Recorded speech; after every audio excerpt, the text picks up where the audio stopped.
aussi noté avec grand intérêt la proposition de faire obligation aux formations politiques de présenter sur chaque liste de candidats au moins 30% de femmes. C'est certes un progrès notable, mais qui ne garantit pas une augmentation sensible de la représentation féminine dans les assemblées délibérantes. Et puisque les femmes constituent la majorité de notre population et le vivier de la créativité nationale, je propose donc que nous fassions mieux dans cette optique.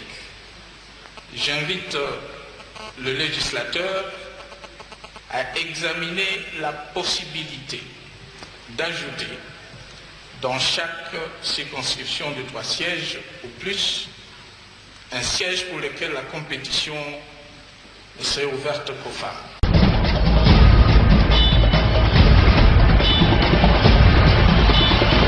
Il n'est pas bon pour la femme qui sert Dieu d'ignorer ses droits. L'Église, hormis sa mission de convertir les gens et sauver des âmes, a obligation d'éclairer et d'éveiller la conscience de la femme congolaise pour qu'elle puisse connaître ses droits, afin que cette dernière soit à même de défier toute forme de discrimination dont elle peut être sujette. Une carte d'église, nous avons une réunion de Tosobi, nous avons Salaka, côté à maman, la prédication est dimanche, donc c'est la côté pour la maman. Mais ming, ils ont réunion à maman. Maman, tant qu'on a un bala, famille a droit na ye. Maman n'a pas de bala, ça m'a esclave à papa. Azam ça a droit. Oui, t'as côté n'a pas mettre en d'accord la minute sur papa qui est moussala. Pour coller à papa, coller à papa, nous sommes papa za maboka maman et paye à ban. Donc bana ba kina pe classe na tongo, mutaki pa bango za kama. Soit papa mso maka 5 heures, à ce là ça prêta kei. Papa oui ba position moi na te. Maman ndi akoyeba. Alors moi maman faza na droit na ye na kati ya ndako. Mimi nga maman sara na ba bobo na papa ou ba négligera ba maman. Bazora pas sur le corps esclave na kati ya ndako. Ko maltraiter moi si. Quand papa salaka ba pesa kaye ba futa kaye prime ya bana classe maman mona rane kutangote ba futa kaye mbongo na musu ya futela kandako bi ba pesa kaye prime obo etanga bi ke bana fête ba pesi maman mona rangote papa la batika beselo eza mabe tango za na maman na ndako fuko yeba ko kabole balambu eza karate ke bo kabola na sengo moko musu tanga bi ya finance o kabola la maman te sa kitoko te eza mabe makasi. Alors ba papa ko ba séparer ba maman pe neto séparer ba papa pe pas séparer na biso ba maman po to za droit na biso papa misu bazali tanga bali mwasi na kati ya ndako na ye a imposer mwasi ke okobota pe lika musu eteli kobota donc mwasi e moko ninga zawana kobota na ye eza pe na ndenge ba yoka na mobali ko ba ke botela bana 15 ye ko chômeur asala raté.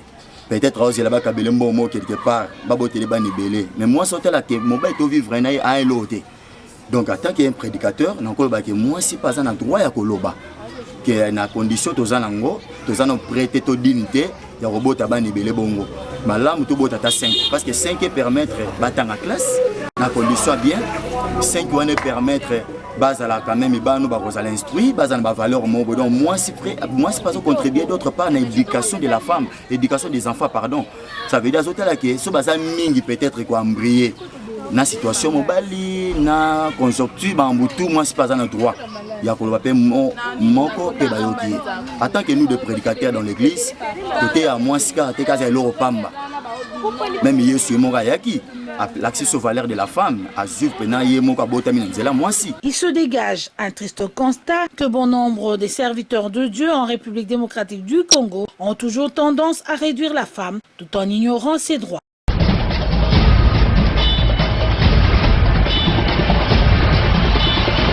Connaître son groupe sanguin est un acte responsable, prioritaire et indispensable pour tout être humain, mais la plupart des gens, surtout les femmes, le négligent pour plusieurs raisons.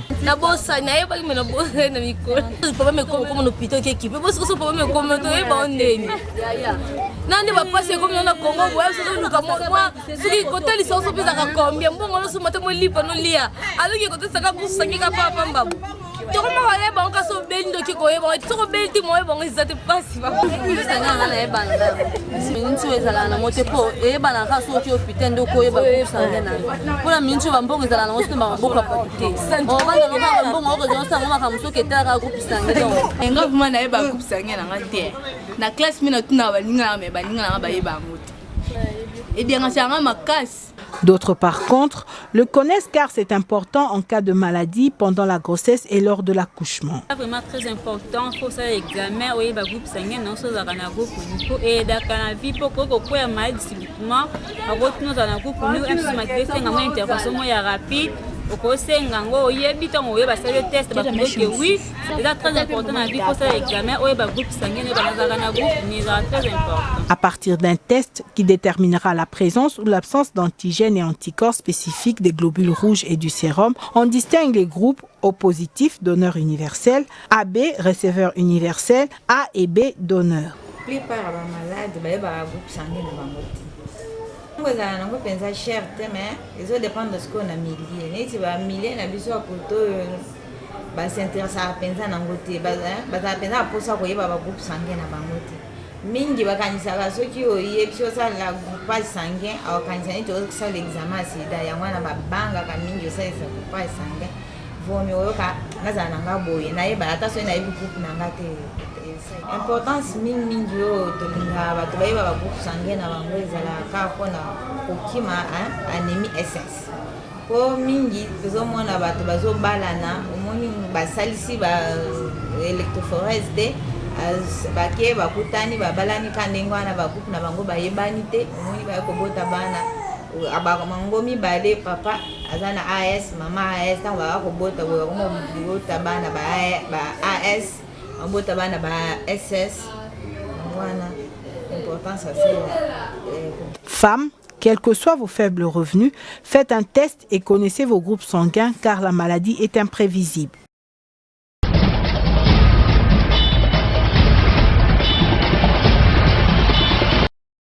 Une fille mère est une célibataire qui a un ou plusieurs enfants. Aujourd'hui, c'est un constat général. Les filles mères sont nombreuses. Elles représentent près de 30% de filles âgées de 18 à 25 ans. Elles ont peu de considération dans la société. Leurs chances pour le mariage sont réduites. Certains les considèrent comme des filles aux mœurs légères qui ne sont pas capables de tenir le bout de leur panne. Se vite oublier que la plupart des filles mères sont victimes des trahisons de la part des hommes qui n'ont pas honoré leurs promesses de mariage. Beaucoup des coureurs de jupons promettent le mariage aux jeunes filles afin de les amener à livrer leur corps. Une fois leur dessein assouvi, ils laissent tomber les malheureuses, souvent avec des grossesses. Délaissées par les hommes qui leur ont fait des enfants, elles ont du mal à trouver des maris, car rares sont les jeunes hommes qui acceptent de se marier avec une fille déjà mère. Cet avis reste partagé. Pour les uns, il ne conseillera jamais à quelqu'un d'épouser l'une d'elles, parce qu'en contractant le mariage avec elle, cette dernière s'amènera forcément avec son enfant. S'il existe d'autres enfants dans la maison, on assistera souvent à des scènes de conflit. Et d'ajouter qu'il doute de la fidélité d'une femme qui a déjà un enfant avant le mariage. Elle continuera sûrement à sortir avec le père de son enfant, croit-il, estimant qu'il est difficile pour des amants ayant eu un enfant de se séparer définitivement.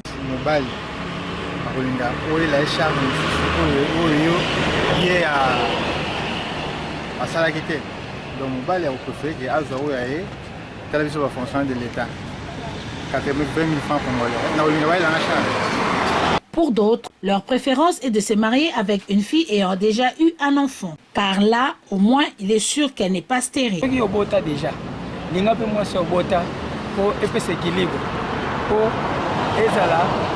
Oyo ayaki na bana na ye ngape mwasi bazana bana na ye kozana bana usangisi wana okobota po ba conflit wana oyo yaka pona bana ezala penate puisque mingi ekozala teke abandoko kamata bana na bazala discriminer oyo bota na ye puisque ye azala na bana na yo ba kozala discriminer oyo pe osupporter bana ya ye po deja mona ye na wala kinga soko lingi soso ngape maki na etango lingi ko aboti linga pe bana na ye est-il que yo ko foza na oya yo po parité ezala moi moké. retenait quand même que si un homme aime une femme, il l'acceptera forcément avec son enfant. Être fille-mère ne peut en rien constituer un obstacle pour une meilleure vie conjugale.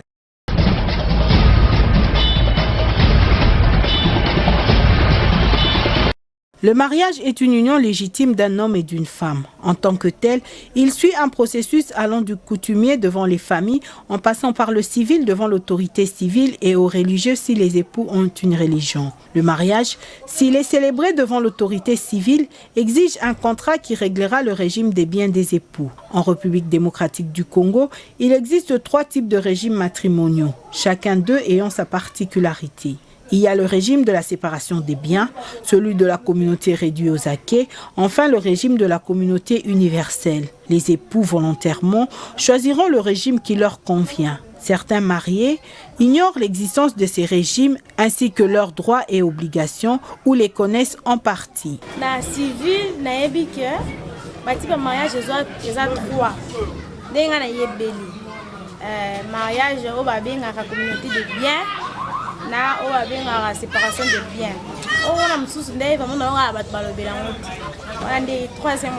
Moi, Congolais, nous avons 3 sortes de régimes en ce qui concerne le régime matrimonial. Nous avons le régime de la séparation de biens, la communauté universelle de biens, le régime du bien réduit aux acquets. Donc il y a 3 sortes de régimes. Brièvement, je peux donner la nuance à ce qui concerne ces 3 types de régimes. Pour la séparation des biens, c'est-à-dire chacun gère ses biens et apporte une petite contribution par rapport à ses capacités. Fiancés ou futurs mariés, imprégnez-vous des différents régimes matrimoniaux avant d'apposer votre signature.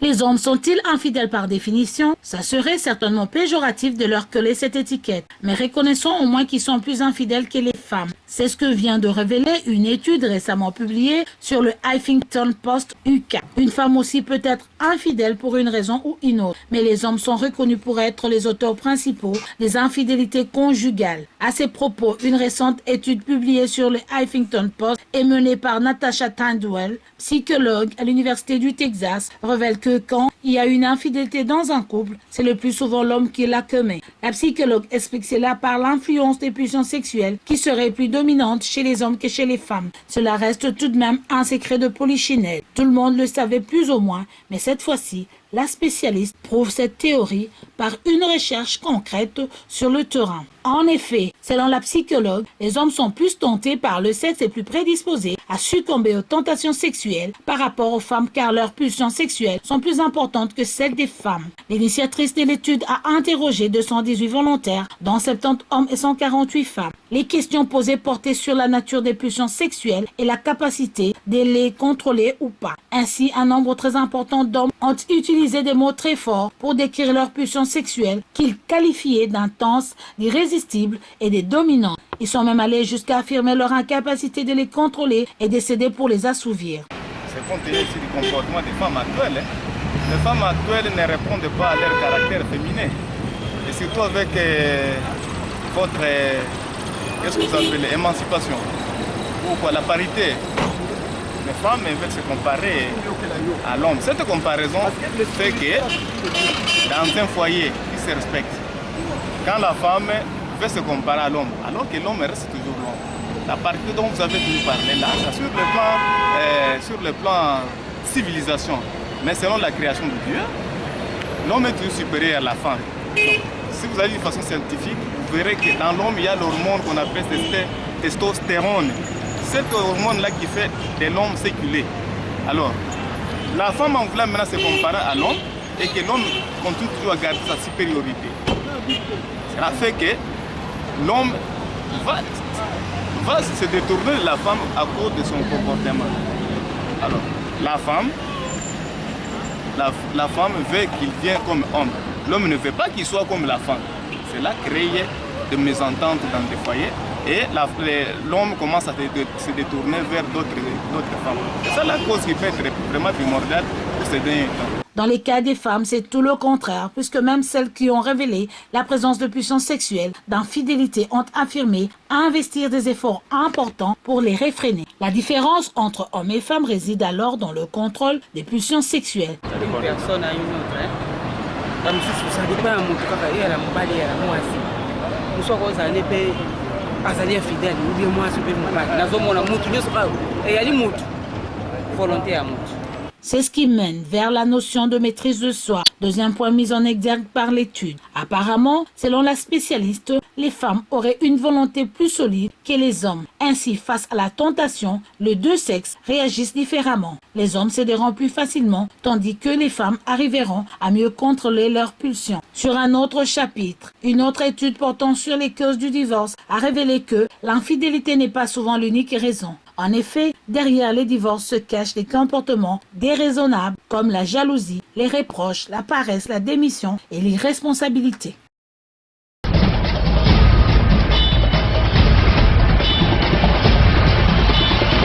Réunis au sein des forces vives et sociales, les partis politiques de l'opposition ainsi que les membres de la société civile ont fait une déclaration ce mercredi 25 juin en la salle polyvalente de la paroisse Notre-Dame de Fatima à Gombe. Comportant 123 signatures, cette déclaration des forces politiques et sociales, lue par le secrétaire général de l'UDPS, compte traduire l'abbé Apollinaire Malou Malou, président de la CENI à la Cour suprême de justice, déjà ce jeudi, où elles iront déposer leur plainte. Ces dernières promettent de retirer ces délégués qui siègent à la Commission électorale nationale indépendante.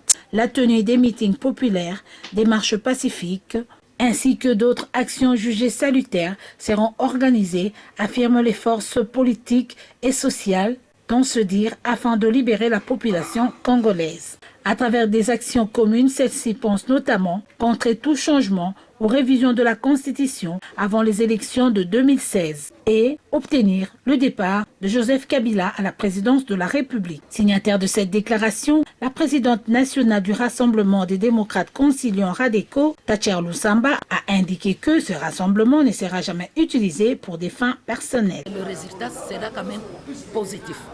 Pourquoi? Parce que nous cherchons la justice.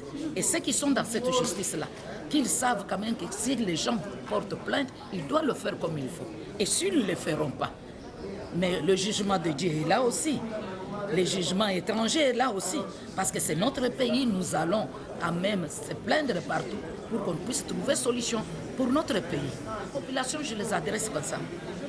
Que ce n'est pas le moment de dormir. Ce n'est pas le moment de passer le temps au match. On a mis des écrans là-bas, c'est une distraction. Vous regardez, mais vous pensez, vous raisonnez aussi pour votre pays. Mettons-nous debout maintenant, sauvons la RDC, de façon quand même que nous pouvons se mettre debout, que notre pays ne puisse pas se noyer. Le pays est en train de se noyer par un petit groupe d'individus. Mais chaque Congolais et Congolaise, je fais appel, venez et sauvons notre République démocratique du Congo.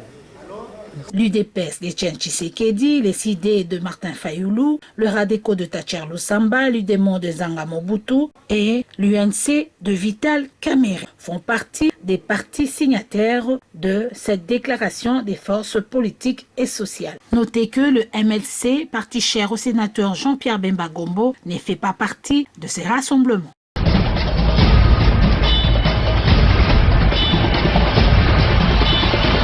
Parmi les signateurs des déclarations des forces politiques et sociales, quelques femmes leaders dont Charlotte Mivilou Kalonji, secrétaire générale du Rassemblement pour une nouvelle société, RNS, et Pascaline Koudoura du Front pour l'intégration sociale FIS. Nous sommes réunis pour contrecarrer les actions de M. Kabila qui veut se pérenniser au pouvoir. Alors nous avons décidé, cette fois-ci ou jamais, il partira d'ici le 19 décembre 2016. Voilà le pourquoi de notre déclaration. Aux membres du RNS et aux Congolais, je demande aux Congolais de s'élever, de prendre en main leur destin, qui est le développement collectif de notre nation. Qui dit développement dit dynamique, demande aux Congolais de s'élever et de prendre, de s'approprier de l'action politique de leur pays. C'est le peuple congolais qui est le souverain primaire. C'est au souverain primaire de se décider, de dire non à Kabila, de contrecarrer les actions machiavéliques de la majorité politique, majorité présidentielle qui nous dirige par eux. Vous savez que je suis la coordonnatrice de la majorité présidentielle populaire. Je représente donc cette structure dans la salle. Nous nous sommes mis ensemble avec toutes les forces qui veulent en fait rétablir la vérité des urnes, empêcher M. Kabila de pérenniser son pouvoir, traduire en justice M. l'abbé Malo. Et voilà tout un tas d'objectifs pour lesquels nous nous sommes aujourd'hui mis ensemble pour constituer un front commun et arrêter le plan machiavélique organisé par la majorité kabiliste au pouvoir en place qui nous gouverne par défi. Satisfaction personnelle de voir que pratiquement l'opposition, la vraie opposition, et je pense qu'il y a pratiquement toute l'opposition. Quand je dis toute l'opposition, alors la vraie qui est dans la salle. S'il y a encore d'autres qui hésitent, moi je lance un appel pour qu'ils rejoignent rapidement le mouvement, parce que là nous allons commencer les choses sérieuses, c'est-à-dire commencer les actions pour pouvoir concrétiser les objectifs que nous venions, que le secrétaire général, M. Mavungu, venait de lire dans la salle tout à l'heure.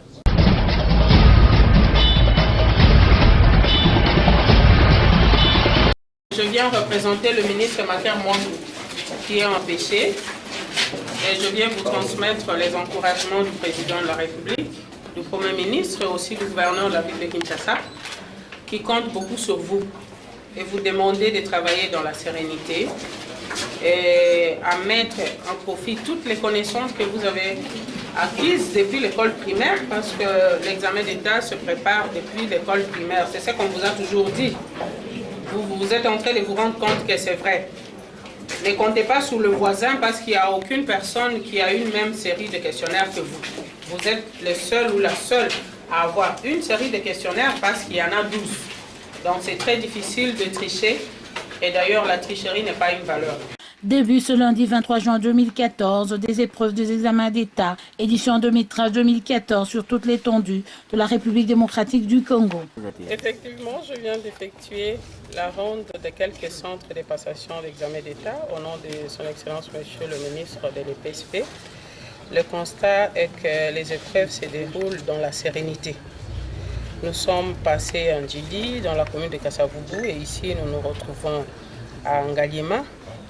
Et je dois vous dire que pour ces épreuves, c'est environ 601 000 candidats qui se sont fixés rendez-vous sur l'ensemble du territoire national et répartis sur 1669 centres. Et le bon constat que je fais également à Kinshasa est que le nombre est équilibré entre les garçons et les filles. 51% de garçons, 41% de filles, mais tel n'est pas le cas pour l'intérieur du pays. Et je dois rassurer les parents, les élèves, que sur l'instruction du président de la République, toutes les dispositions ont été prises pour que l'examen d'État et les jurys nationaux cycle court se déroulent dans des conditions optimales. Je pense qu'il ne nous reste plus qu'à souhaiter bonne chance aux élèves qui ont affronté aujourd'hui ces épreuves. Merci.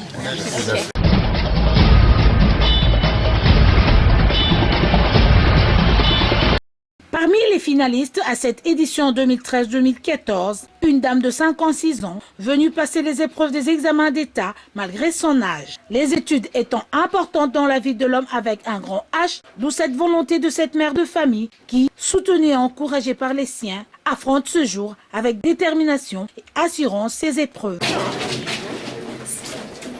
Qu'est-ce qui fait que vous venez à l'école à 56 ans? J'ai fait étudier mes enfants. Vos enfants ont certainement terminé déjà l'école secondaire. Cette femme de 56 ans doit être ton modèle, toi femme ménagère qui hésite à poursuivre tes études à cause de ton foyer.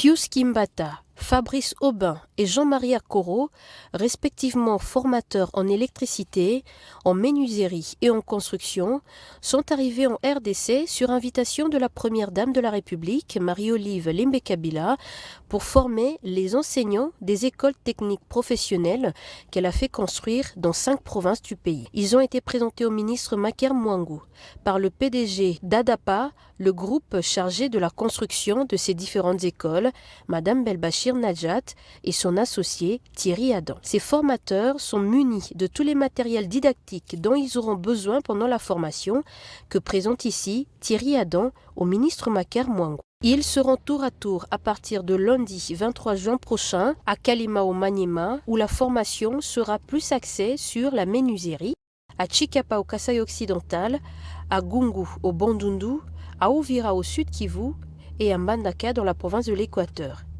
Ils se disent prêts à transmettre leurs expertises aux élèves congolais pour faire d'eux des ingénieurs qualifiés. Je vais tout faire pour transmettre et partager les connaissances que j'ai en adaptant à la République démocratique du Congo les compétences pour pouvoir que les élèves puissent utiliser au mieux les compétences qui doivent être faites. Le ministre de l'EPSP Maker Mwangu a lui remercié l'épouse du chef de l'État pour son implication et son appui dans l'amélioration de l'éducation en RDC. Nous tenons vraiment à remercier la distinguée première dame pour ça. Nous n'avons qu'un seul engagement, c'est utiliser ça à bon escient pour que ces matériels servent non seulement à ceux qui sont maintenant, mais à des générations aussi futures. Ces 3 formateurs venus de France qui vont séjourner dans les 5 provinces concernées pendant quelques jours y reviendront au mois de septembre prochain pour faire le suivi et l'évaluation de ces élèves.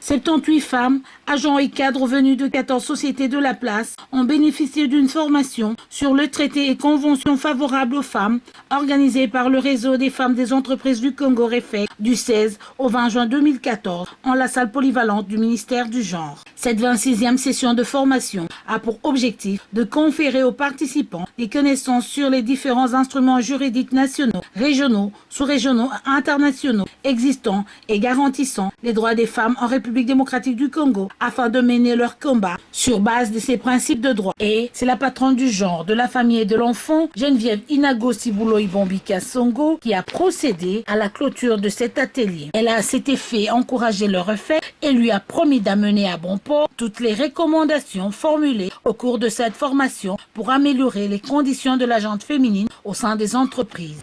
Rassurez-vous que les recommandations auxquelles vous avez abouti témoignent en effet de la richesse de vos débats, mais également de l'intérêt que vous, femmes d'entreprise, accordez à la protection de vos droits en vue de votre plein épanouissement. Je peux vous rassurer que je serai effectivement votre porte-parole pour la mise en œuvre de cette réforme. Bertha Kachi, coordonnatrice du réseau des femmes des entreprises du Congo, a vanté l'assiduité des hommes et femmes qui ont pris part à cette session de formation. En ce jour solennel où nous clôturons les travaux de cette formation, permettez-nous, au nom de la coordination du REFEC, de nous acquitter d'un agréable devoir, celui d'adresser nos sincères remerciements à son Excellence, Monsieur le Président de la République, Joseph Kabila Kabange, chef de l'État, pour avoir traduit en acte son engagement pour la promotion de la femme par la prise en compte du potentiel féminin dans la gestion de la chose publique. La majorité des femmes dans les entreprises assurent encore des fonctions subalternes malgré leur diplôme et expérience. Le taux de progression des femmes au poste de responsabilité est très faible et insignifiant. Les femmes ne bénéficient pas des mêmes chances que les hommes pour l'accession aux fonctions de responsabilité. 10 ans après sa création, le REFEC ne cesse de se poser la question de savoir pourquoi cette persistance de la faible représentativité des femmes au poste de direction dans les entreprises. Sachez que le REFEC a pour mission de lutter pour l'égalité des chances entre les deux sexes et l'intégration de la dimension genre au sein de l'entreprise. Le renforcement de capacité des agents et cadres féminins qui œuvrent dans différentes institutions, tant privées que publiques, est également le cheval de bataille du REFEC. Applaudissez pour les femmes. Et aussi, je voudrais les rassurer que ce n'est pas une guerre des femmes contre les hommes, non. Et que nous avons besoin de vous, les hommes, et d'autres que vous pouvez mobiliser pour que nous puissions atteindre nos objectifs. Donc, ce n'est pas un combat des femmes contre les hommes. Je crois que c'est une question de justice.